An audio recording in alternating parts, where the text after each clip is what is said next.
Hello दोस्तों, नमस्कार। Nice computer के यूट्यूब चैनल पर आपका स्वागत है। यदि हमारे चैनल पर आप नए हैं तो सब्सक्राइब कर लें, लाइक कर लें और दोस्तों में शेयर करें। जैसा कि आज विभिन्न समाचार पत्रों में दी गई सूचनाएं जो रोजगार और शिक्षा से जुड़ी हुई हैं। सबसे पहले जो दी गई सूचना बताया गया है कि 52,699 सिपाहियों की भर्ती में लिखित परीक्षा हाइब्रिड मोड में कराने की तैयारी है।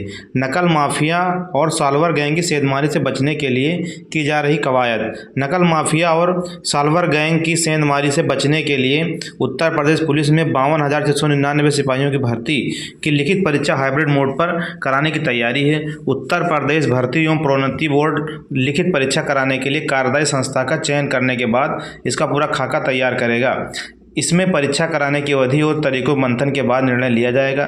गौरतलब है कि पुलिस भर्ती समेत सरकारी विभागों में होने वाली सीधी भर्तियों को लिखित परीक्षा का पेपर कई बार लीक होने से परीक्षाओं को स्थगित करना पड़ता है।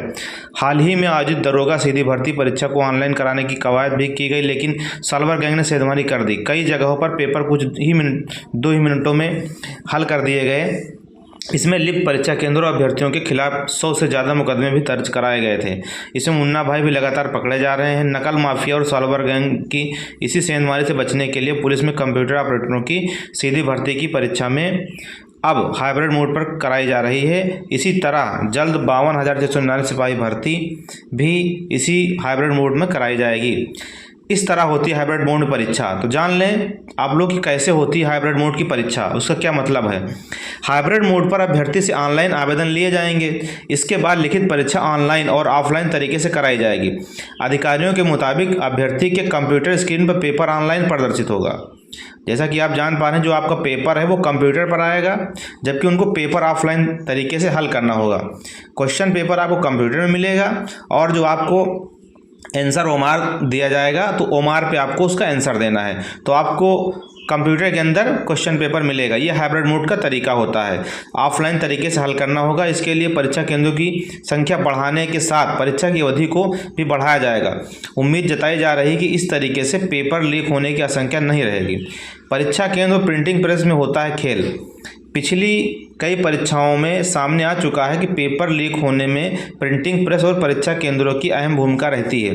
कई परीक्षाओं में प्रिंटिंग प्रेस के मालिक और कर्मचारियों की पेपर लीक कराने में मिलीभगत सामने आ चुकी है। कुछ मामलों में परीक्षा कराने वाली कार्यदायी संस्था भी सवालों के घेरे में आई थी।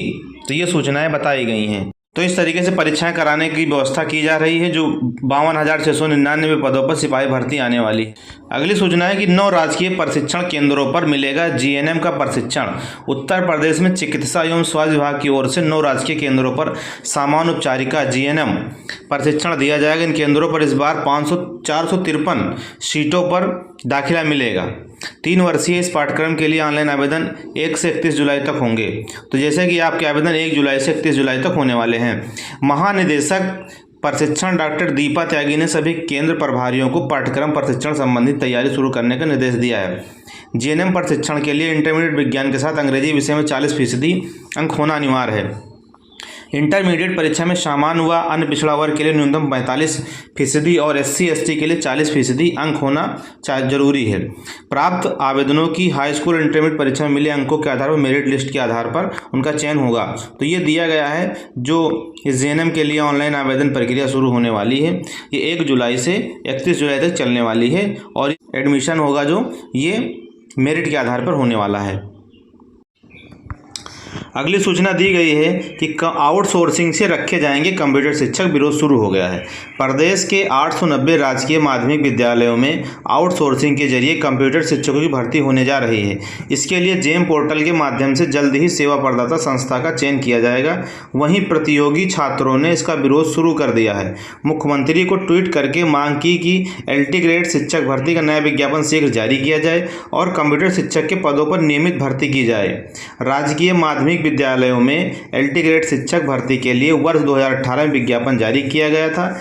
इसके बाद LT ग्रेड शिक्षक के पदों पर कब भर्ती होगी अब इसका कोई पता नहीं है। तो ये बताया गया है कि इस पे जो है कोई भर्ती नहीं हुई है। आउटसोर्सिंग के जो कंप्यूटर शिक्षक की भर्ती की जाएगी, तो इसका छात्र विरोध भी कर रहे हैं। अगली सूचना जो दी गई है कि कक्षा 6 में नवोदय विद्यालय में प्रवेश के लिए सूचना बताई गई कि नवोदय विद्यालय समिति शिक्षा मंत्रालय भारत सरकार के अधीनस्थ एक सेवक संस्थान स्कूली शिक्षा और साक्षरता विभाग भारत सरकार जवाहर नवोदय विद्यालय में कक्षा 6 में प्रवेश हेतु अधिसूचना 24-25 के लिए बताई गई है कि इसकी जो आवेदन की अंतिम तिथि है वो 10 अगस्त 2023 है। परीक्षा जो होने वाली है ये इसकी जो होगी शीतकालीन 4/11/2023 और ग्रीष्मकालीन 20/1/2024। सामान्य मुख्य विशेषताएं इसकी क्या क्या होती हैं ये बताई गई हैं। तो यहाँ पर प्रवेश लेने वाले छात्र छात्राएं इसमें आसानी से आवेदन कर सकते हैं। अगली सूचना है कि दूसरे राज्यों में नौकरी की है भरमार और यूपी में सिर्फ है इंतजार। जैसा कि बताया गया है समाचार पत्र में कि दूसरे राज्यों में लगातार नई भर्तियां निकल रही हैं और उत्तर प्रदेश में प्रतियोगी छात्र भर्तियों के इंतजार में ओवरेज हो रहे हैं। बिहार, झारखंड, राजस्थान, छत्तीसगढ़ जैसे राज्यों में सरकारी नौकरियों की भरमार है। यूपी के प्रतियोगी छात्र चाहते हैं कि यहाँ भी वर्षों से लंबित भर्ती जो है वो शीघ्र शुरू की जाए। सलौरी स्थित आशीष लॉज में मंगलवार को आयोजित अमर उजाला के संवाद कार्यक्रम यूथ अड्डा में प्रतियोगियों ने प्रमुखता से ये मांग उठाई। कहा कि देश की सबसे बड़ी आबादी वाले राज्य में दूसरे प्रदेशों के मुकाबले बहुत कम भर्तियां आ रही हैं। बिहार में 1,50,000 से अधिक शिक्षक भर्ती आई है तो पुलिस एवं अन्य विभागों में लगभग 22,000 से अधिक पदों के लिए वैकेंसी आई है। झारखंड में भी 3,000 से अधिक पदों के लिए आवेदन लिए जा रहे हैं। छत्तीसगढ़ एवं राजस्थान भी भर्ती के मामले में यूपी से बहुत आगे। प्रतियोगी का कहना है कि वर्षों से भर्ती परीक्षाओं की तैयारी में लगे हैं लेकिन यहाँ नई भर्ती निकल नहीं रही है। भर्ती न आने से छात्र अवसाद में जा रहे हैं। तो ये चीज़ें यहाँ पर शामिल की गई, इसमें बताया गया है। तो दोस्तों ये थी सूचनाएं जो रोजगार शिक्षा से जुड़ी थी। वीडियो को पूरा देखने के लिए आपका बहुत बहुत धन्यवाद। मिलते हैं अगले वीडियो नई सूचना के साथ, तब तक के लिए नमस्कार।